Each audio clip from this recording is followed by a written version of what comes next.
Life లో millionaire అవ్వాలనుకుంటే అప్పుల నుంచి బయటపడి డబ్బుని ఫాస్ట్ గా సంపాదించాలనుకుంటే ఏప్రిల్ 1 నుండి జరగబోయే అన్వర్ క్లాసెస్ కి రిజిస్టర్ చేసుకోండి. వెల్కమ్ టు సుమంటి నేను మీ సుమంటి వినాగ్. చాలామంది పగడాల ప్రవీణ్ గారిది హత్య లేదనంటే యాక్సిడెంట్ అనేటువంటి దాని మీద అనేక ప్రశ్నలు లేవనెత్తుతూ ఉన్నాయి.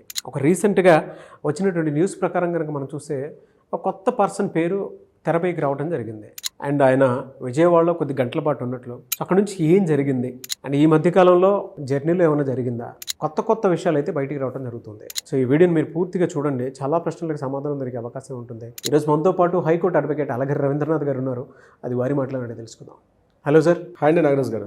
గత కొద్ది రోజులుగా మీరు నేను డిస్కస్ చేసుకున్నటువంటి విషయం ఉన్నాయి. అదే అటు మీడియాలో కానివ్వండి, సోషల్ మీడియాలో కానివ్వండి, పగడాల ప్రవీణ్ గారి గురించి వస్తున్నటువంటి న్యూస్ చాలా ఎక్కువ. అవునండి. జనరల్గా ఏం జరిగింది సార్ అంటే విజయవాడ దగ్గర నుంచి స్టార్ట్ అయిన తర్వాత ఏం జరిగింది?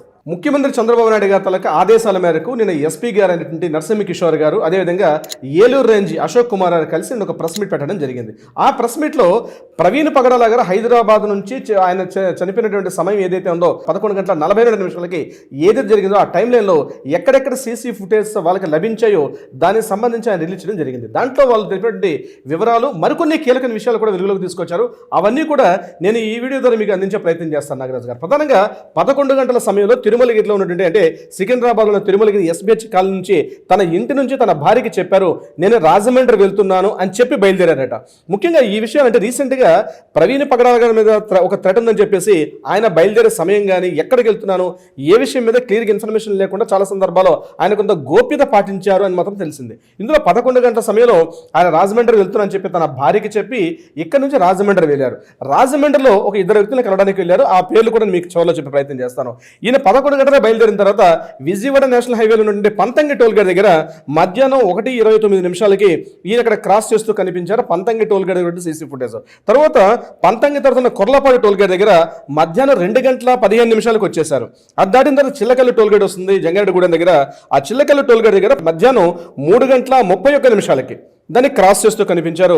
ఆ తర్వాత విజయవాడ ఎంట్రన్స్ అంటే నందిగామ, అదే మనకి ఎన్టీఆర్ జిల్లా అంటారు, ఆ నందిగామ దగ్గర కేసర టోల్ గేట్ దగ్గర 4:07 4:07 ఆ టైంకి అక్కడ 4:07 క్రాస్ చేస్తూ ఉన్నారు. ఇక్కడ వరకు దృశ్యాలు క్లియర్గా కనిపిస్తున్నారు. డే టైం కాబట్టి ఆ లైటింగ్లో కూడా సీసీ ఫుటేజ్లో క్లియర్గా కనిపిస్తున్నారు ప్రవీణ్ పగడాల గారు టైం లైన్ ప్రకారం. తర్వాత విజయవాడకి 4:15 రీచ్ అయ్యారు.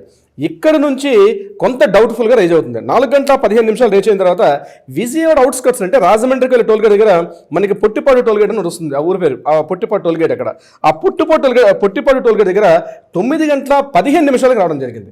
అంటే 4:15 విజయవాడ రీచ్ అయినటువంటి వ్యక్తి రాత్రి 9:15 మరలా అక్కడ టోల్ గేట్లో కనిపించడం జరిగింది. అంటే 4:15 నుంచి రాత్రి 9:15 వరకు ఉన్నటువంటి ఈ 5 గంటల సమయంలో విజయవాడలో ఈయన ఎవరెవరిని కలిశారు, ఏ వ్యక్తులను కలిశారు, ఏ చర్చలకని వెళ్ళారా, ఎవరితో మాట్లాడడం జరిగిందా, ఏమి జరిగింది, ఈ 5 గంటల పాటు ఉన్నటువంటి ఈ మిస్టరీ కానీ మనకి క్లియర్ అయితే మొత్తం ఈ ఎపిసోడ్ మొత్తం కూడా క్లియర్ చేసే అవకాశం ఉంటుంది. ఆ దర్యాప్తు పనులను పోలీసులు కూడా ఉండడం జరిగింది. 9:15 పొట్టిపాడు టోల్ గేట్ దాటిన తర్వాత ఆయన మళ్ళీ నల్లజర్ల దాటారు. నల్లజర్ల నుంచి కొవ్వూరు దగ్గర 11:31 వచ్చారు. అయితే ఇక్కడ డౌట్ మీకు నేను చెప్పే ప్రయత్నం చేస్తాను.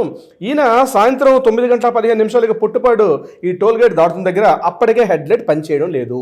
ఇది గుర్తుపెట్టుకోవాలి. ఆ సీసీ ఫుటేజ్లో ఆయన అప్పటికే ఇండికేటర్లు వేస్తున్నారు. అంటే డౌట్ ఏమొస్తుంది, 9:15 పొట్టిపాడు దగ్గరే ఉన్నప్పుడే ఈయన హెడ్ లైట్స్ అయితే 9 నుంచి 2:30 గంటల పాటు ఆయన ఓన్లీ ఇండికేటర్ లైట్స్ మీద జర్నీ చేసి ఉంటారా? ఇది ఫస్ట్ క్వశ్చన్ నెంబర్ 1. అంటే ఈ 2 గంటల పాటు ఆయన ఇండికేటర్ లైట్స్ మీదే ఈయన పొట్టిపాడు దాటుకుంటూ ముందుకెళ్ళిన తర్వాత అక్కడ నుంచి మనకి నల్లజర్ల మీదుగా మనకి కొవ్వూరు రీచ్ అవడానికి 2 గంటల సమయం పడితే ఈ 2 గంటల పాటు ఇండికేటర్స్ మీదే ఆయన జర్నీ చేశారా? ఇక్కడ క్రైస్తవ మిత్రులు రైజ్ చేస్తున్న మరొక ప్రశ్న ఏంటంటే, మనకు పొట్టిపాడు టోల్ గేట్ దాకా వస్తున్నటువంటి ఒక వ్యక్తి 9:15 ఏదైతే మారినటువంటి వ్యక్తి ఇక్కడ 2 మనుషుల్ని రెండింటిని పెట్టి కొంతమంది మాట్లాడుతున్నారు. ఆ మనిషి ఈ మనిషి ఒక్కడే కాదు అని చెప్పడం కూడా జరుగుతుంది. 9:15 పొట్టిపాడు టోల్ గేట్ దాటిన తర్వాత మధ్యలో ఉన్నటువంటి ఒక హాస్పిటల్ దగ్గర బయట ఉన్నటువంటి ఒక సీసీ ఫుటేజ్, అదేవిధంగా మధ్యలో ఒక పెట్రోల్ బంక్ దగ్గర ఒక టోల్ గేట్ ఫుటేజ్ చూసినప్పటికీ ఈయనతో పాటు ఒక 4 కార్లు ఈయన ట్రావెల్ చేస్తూ ఉన్నాయి. 4 కార్లు కంటిన్యూ. అంటే ఈయన 11:31 ఈయన ఏదైతే మరణించబడ్డారో, ఏదైతే సస్పెక్ట్ చేసిన మృతి వచ్చిందో, అనుమానాస్పద మృతి ఎక్కడైతే ఉందో, ఈయన వెనకాల కంటిన్యూగా 4 కార్లు ఈయన ట్రావెల్ చేసి ఉన్నాయి. అంటే ఆయన జరిగిన సమయానికి అప్పటికి కూడా ఇండికేటర్ లైన్స్ మీద వెళ్తున్నారు. ఇక్కడ క్వశ్చన్ ఏంటంటే, ఇక్కడ 2 ప్రశ్నలు రేజ్ అవుతున్నాయి. ఒకటి, పొట్టిపాటు టోల్ గేట్ దాకా వచ్చిన వ్యక్తిగా కనిపిస్తుంటే ప్రవీణ్ పగడాల గారు ఆ మనిషి ఈ మనిషి ఒకటే కాదు అని ఫస్ట్ రేజ్ అవుతే, ఇక్కడ మరో ప్రశ్న, వెనక ఫాలో అవుతున్న 4 కార్లు కూడా ఎవరికి సంబంధించినవి అన్న విషయం అనేది మన విలేకరులు వేయడం కూడా జరిగింది. దీనికి సంబంధించి ఎస్పీ గారు క్లియర్గా చెప్పడం జరిగింది. ఆ 4 కార్లు కూడా ఒక ఫ్యామిలీతో పాటు వీళ్ళు అన్నవరం వైపు వెళ్తున్న ఒక ఫ్యామిలీగా చెప్పారు. మరొకటి ఒక ఆయన ట్రాన్స్పోర్టేషన్ ప్లాస్టిక్ వస్తువులు అమ్మే ఒక వ్యక్తిగా చెప్పారు. మరొక వ్యక్తి కూడా దీనికి సంబంధించిన వ్యక్తి. ఈ 4 కార్లకి ఇక్కడ జరిగిన మృతికి ఉన్నటువంటి వ్యక్తికి సంబంధించింది కాదు. కానీ ఏదైతే రాజమండ్రి ఆ 4th బ్రిడ్జ్ ఎక్కే ముందుగా ఒక కారు ఐడెంటిఫై చేశారు. ఇండికేటర్ లైట్స్ వేస్తూ ఉన్నటువంటి వ్యక్తిని గుర్తించడం జరిగింది. కానీ ఇండికేటర్ లైట్స్ వేస్తూ ఈ టైంలో వెళ్ళడం మంచిది కాదని చెప్పి ఆయన చెప్దాం అనుకునేసరికల్లా ఆయన చాలా ఫాస్ట్గా తమ కార్ని క్రాస్ చేసి వెళ్ళిపోవడం వల్ల మేము ముందే దిగిపోయాం, మేము మా దర్యాప్తులో ఒక వ్యక్తి మాట్లాడడం జరిగింది చెప్పి ఎస్పీ గారు ఒక విషయం కూడా చెప్పడం జరిగింది. మరొక ఇంపార్టెంట్ పాయింట్, ఎప్పుడైతే సంఘటన 11:35 కొవ్వూరు టోల్ గేట్ దాటి 11:42 ఎక్కడైతే ఆయన రోడ్డు దిగిపోతూ ఉన్నటువంటి కార్ దగ్గర ఉందో, సడన్ గా ఒక రెడ్ కలర్ కార్ వచ్చి ఒక్కసారి ఒక దుమ్ము బాగా వచ్చింది. ఆ దుమ్ము వచ్చే టైంలో ఈయన బెండ్ అయిపోయారు. లోపలికి ఈయన అంటే మెయిన్ రోడ్డు విడిచిపెట్టి పొదల్లోకి జారిపోతున్నటువంటి ఒక సీసీ ఫుటేజ్ చూపిస్తుంది. అక్కడ బ్లింక్ అవుతూ అక్కడ రెడ్ ఇండికేట్స్ వెలుగుతున్న అదే ఈ పర్సన్ అని చెప్పడం జరుగుతుంది. కానీ చాలా మంది డౌట్ పడుతుంది ఏంటంటే, ఆ కారు ఆ వెనక అంటే ఆ బ్లింక్ అవుతున్నటువంటి ఏదైతే బైక్ ఉందో అది ఒకటి కాదు అనుకో డౌట్ రైజ్ చేస్తున్నారు. ఇంకొకటి, ఎప్పుడైతే ముందున్నటువంటి వ్యక్తి చాలా హెవీగా కనిపిస్తున్నారు కదా, కొద్దిగా పొట్టున్నటువంటి వ్యక్తి కనిపిస్తున్నారు, కానీ తర్వాత చూపించే ఫుటేజ్లో ఈ వ్యక్తి లేరు. అంటే రకరకాల సందిగ్ధావస్థలు క్వశ్చన్స్ అన్ని రేజ్ చేసినప్పుడు ఇక్కడ క్వశ్చన్ ఏంటంటే, విజయవాడలో ఉన్నటువంటి 5 గంటల పాటు ఏం జరిగింది, ఎవరిని కలిశారు, అయితే ఈయన రాజమండ్రిలో ఎందుకు వచ్చారు? ముందుగా మనం చాగలలో ప్రచార కార్యక్రమంలో భాగం అనుకున్నాం, ముందుగా చెప్పడం జరిగింది. చాగల్లో ప్రచారానికి వెళ్ళే ముందుగా రాజమండ్రి దివాంచెరు లాలాచెరు దగ్గర ఉన్నటువంటి అక్కడ ఉన్నటువంటి నామవరం ఉన్నటువంటి ప్రాంతంలో ఈయన ఒక రియల్ ఎస్టేట్ వెంచర్లో ఈయన ఒక ప్లాట్ కొన్నారు. సుమారుగా ఒక గజం కొన్ని గజాల ప్లాట్ కొన్నారు. అందులో ఆకాష్ అండ్ జాన్ అనేటువంటి 2 వ్యక్తులు. జాన్ అనే వ్యక్తి వెల్డింగ్ చేసే పనిలో ఉంటారు. ఆకాష్ అనే వ్యక్తి రియల్ ఎస్టేట్లో ప్లాట్లు అమ్మే ఒక రియల్ ఎస్టేట్ ఏజెంట్. ఎందుకు కొనంటే ఈ ప్రాపర్టీ తమ అమ్మాయి పేరు మీద ఈ ప్రాపర్టీ కొన్నారని, ఇక్కడ ఒక చర్చ్ నిర్మించే పనిలో ఇద్దరిని కలిసే పనిలో వీళ్ళు ముందుగా నామవరాన్ని కలిసి అక్కడి నుంచి చాగలు వెళ్ళే పనులు ఉన్నారని చెప్పి ఒక రివీల్ చేయడం జరిగింది. ఈ విషయానికి సంబంధించి పోలీసులు కూడా వీళ్ళ మిసెస్ని మాట్లాడారు, వీళ్ళ మేనత్త గారిని మాట్లాడారు, అదేవిధంగా వీళ్ళ మదర్, వైఫ్, వీళ్ళ మేనత్త, వీళ్ళ ముగ్గురిని కూడా మాట్లాడడం జరిగింది. వీళ్ళ ముగ్గురితో మాట్లాడి ఈ రామ్మోహన్ అనే వ్యక్తి మనం లాస్ట్ వీడియోలో కూడా మాట్లాడాం. అంటే ముందుగా ఈ సంఘటన జరగడానికి ముందుగా రామ్మోహన్ ఆర్జేవై అనేటువంటి పేరు కనిపించింది. వారి గురించి మాట్లాడినప్పటికీ ఈ రామ్మోహన్ ఆర్జేవై అనే వ్యక్తి ప్రతిసారి ఈయన ప్రవీణ్ పగడాల మన రాజమండ్రి వచ్చేటప్పుడు ఈయనకి వసతి, ఈయనకి అకామిడేషన్స్ అవన్నీ చూసేవారు. కానీ ఇప్పుడు వస్తున్నటువంటి ఈ కార్యక్రమంలో మాత్రం రామ్మోహన్ గారి గురించి మాత్రం ఈ విషయం తెలియదట, అది చెప్పడం జరిగింది. అయితే రామ్మోహన్ గారు పదే కాల్ చేస్తున్నప్పుడు కూడా ఆయన కాల్ మాత్రం నేను లిఫ్ట్ చేయాలి. అక్కడ మిస్డ్ కాల్ కనిపించింది. ఆ మిస్డ్ కాల్ కనిపించగానే లిఫ్ట్ చేశారు. ఈయన తమ్మి పెట్టి ఓపెన్ చేశారు. ఓపెన్ చేసిన తర్వాత మాట్లాడడం జరిగింది. ఈయన ఆ యొక్క మృతదేహాన్ని గుర్తుపెట్టే పని చేశారు రామ్మోహన్ గారు మాత్రమే. ఇది యాక్చువల్గా ఇవన్నీ కూడా లింకులు లేనటువంటి ప్రశ్నలు, అంటే సమాధానం దొరకని ప్రశ్నలుగా ఉన్నాయి ఇవన్నీ కూడా. నాగరాజు గారు, సంఘటన జరిగింది, సీసీటీవీ ఫుటేజ్ని మనం మాట్లాడారు, కానీ మనకి సమాధానం దొరకని ప్రశ్నలు ఏంటంటే, రామ్మోహన్ గారు రావులపాలెంలో ఉన్నటువంటి చర్చికి సంబంధించిన యాక్టివిటీస్ అన్ని చూస్తూ ఉంటారు.